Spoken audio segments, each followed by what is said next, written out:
Salut à tous, je vous retrouve pour un nouveau book review, parce que c'est comme ça que j'ai décidé d'appeler cette série de vidéos. Donc comme promis sur Anna Gavalda, et le livre que j'ai lu c'est Je voudrais que quelqu'un m'attende quelque part. Euh, j'ai acheté ce livre un peu par hasard on va dire. En fait je connaissais Anna Gavalda de nom, j'en avais déjà entendu parler, donc je m'étais toujours dit qu'un jour j'achèterais un de ses livres. Et je me suis vraiment basée que sur le titre. Pour le coup, je l'ai même pas feuilleté du tout. Et j'ai même pas lu la quatrième de couverture. Ce qui fait que quand j'ai commencé à le lire, j'ai été perturbée en fait. Parce que c'est pas un format habituel d'une seule histoire. Voilà, avec les mêmes personnages et voilà, qui se lit du début à la fin, que ça parle de la même chose. Là, c'est 12 histoires différentes. Du coup, quand j'ai commencé à lire et que je suis arrivée à la fin de la première histoire, et j'ai commencé la deuxième et je me suis dit, mais de quoi elle parle là? En plus, c'est deux femmes qui parlent. Et du coup, je me suis dit, oula, j'ai loupé un truc, je crois, il va falloir que je recommence quelque chose. Et je me suis décidée finalement à lire la quatrième de couverture et je me suis dit, ah oui, mais voilà l'explication en fait, c'était tout bête. C'est que ce sont 12 histoires avec 12 personnages différents. Une fois qu'on sait ça, ça va vachement mieux pour lire la suite. Mais voilà, donc je vais commencer par vous lire la quatrième de couverture pour que si vous ne connaissiez pas ce livre, vous sachiez un petit peu plus de quoi ça parle. Donc c'est pareil, la quatrième de couverture, elle n'est pas trop conventionnelle non plus, puisque on a au début en italique un extrait, je vais y arriver, un extrait d'une des nouvelles, et ensuite en dessous on a l'explication un petit peu du livre. Donc l'extrait d'ailleurs qui est en quatrième de couverture, c'est un extrait de Permission, l'une des 12 nouvelles. Quand j'arrive à la gare de l'Est, j'espère toujours secrètement qu'il y aura quelqu'un pour m'attendre. C'est con. J'ai beau savoir que ma mère est encore au boulot à cette heure-là et que Marc n'est pas du genre à traverser la banlieue pour porter mon sac, j'ai toujours cet espoir débile. Les personnages de ces 12 nouvelles sont pleins d'espoir futile ou de désespoir grave. Ils ne cherchent pas à changer le monde. Quoi qu'il leur arrive, ils n'ont rien à prouver. Ils ne sont pas héroïques, simplement humains. On les croise tous les jours sans leur prêter attention, sans se rendre compte de la charge d'émotions qu'ils transportent et que révèle tout à coup la plume si juste d'Anna Gavalda. Je crois que c'est même pas utile que je fasse une vidéo puisque je viens de m'en apercevoir, mais tout ce que j'ai à dire en fait est résumé derrière. C'est vraiment ça quoi. Ça a été quelque chose de très agréable à lire, très rapide, je me suis pas ennuyée. Je pense que c'est dû aussi au fait que les histoires sont très courtes. Mais voilà, ça a été quelque chose de très agréable à lire. Je crois qu'en tout, j'ai dû mettre 1h30. Si on accumule tous les petits moments où j'ai commencé cette lecture, j'ai dû mettre 1h30 à tout lire. Donc c'est vraiment très très rapide. Il doit faire quelque chose comme 150 pages ou un peu plus. Ouais, c'est ça. Euh, et ouais, vraiment, je me suis pas ennuyée. Les histoires sont très très très prenantes.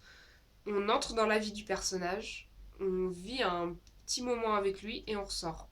Et c'est tout. Et je me suis dit, il y a un moment où ça va tourner en rond, où le personnage va être le même, ou enfin voilà, où ça va peut-être m'agacer d'avoir toujours aussi peu de morceaux de vie de ces personnes-là. Et en fait, pas du tout. À chaque fois, c'est une nouvelle histoire, une nouvelle ambiance, c'est un nouveau cocon, c'est une nouvelle vie.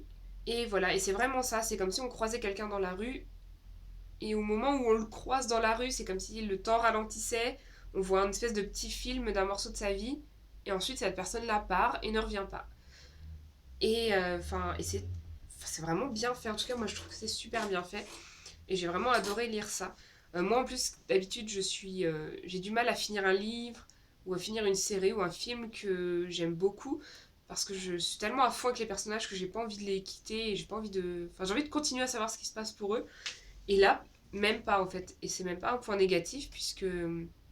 Enfin non, voilà, ça. Ce que Anna Gavalda nous donne, ça suffit. On n'a pas besoin de plus. Et en même temps, elle nous donne déjà énormément. Donc voilà, enfin j'ai trouvé qu'elle arrivait à avoir un équilibre assez intéressant entre tout ça.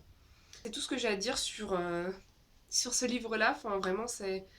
Voilà, tout ce qui a marqué derrière, ça résume très bien. C'est des personnages en plus qui sont humains, comme c'est marqué là. Et moi, j'aime pas trop les personnages à qui il arrive des trucs dingues. Et là, c'est le cas. Et il leur arrive des choses qui pourraient nous arriver à tous. Je pense que je me suis d'autant plus attachée au personnage grâce à ça. Du coup, je pense que je vais vous citer quelques-unes des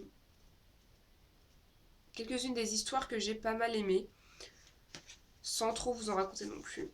Déjà, il y a la première petite pratique germanopratine que j'ai pas mal aimée. Je pense que c'était la première et que du coup, le personnage m'a assez marqué parce que, mis à part ça, je vois pas trop quoi vous dire sur enfin, du pourquoi j'aime cette histoire en particulier. J'ai beaucoup aimé aussi Junior qui m'a fait assez sourire. Le genre de personnage qui a une vie tranquille et qui, à un moment donné, il lui arrive un truc assez fort et puis il y a un autre truc qui s'accumule là-dessus et encore un autre truc et encore et on a l'impression que ça en finit plus et enfin et voilà et on a mal pour lui, on est désolé pour lui mais en même temps ça nous fait sourire quoi. Il y a aussi le fait du jour qui m'a vraiment marqué. Euh, je m'attendais à la fin, je m'attendais à l'issue de cette histoire-là. Je voyais très bien où elle voulait en venir. Et pour autant, j'ai réussi à être pas surprise à la fin, mais à être soufflée en tout cas. À me dire, bah ouais, en fait, c'est vraiment ça qui se passe. Comment il va faire pour s'en sortir. Comment.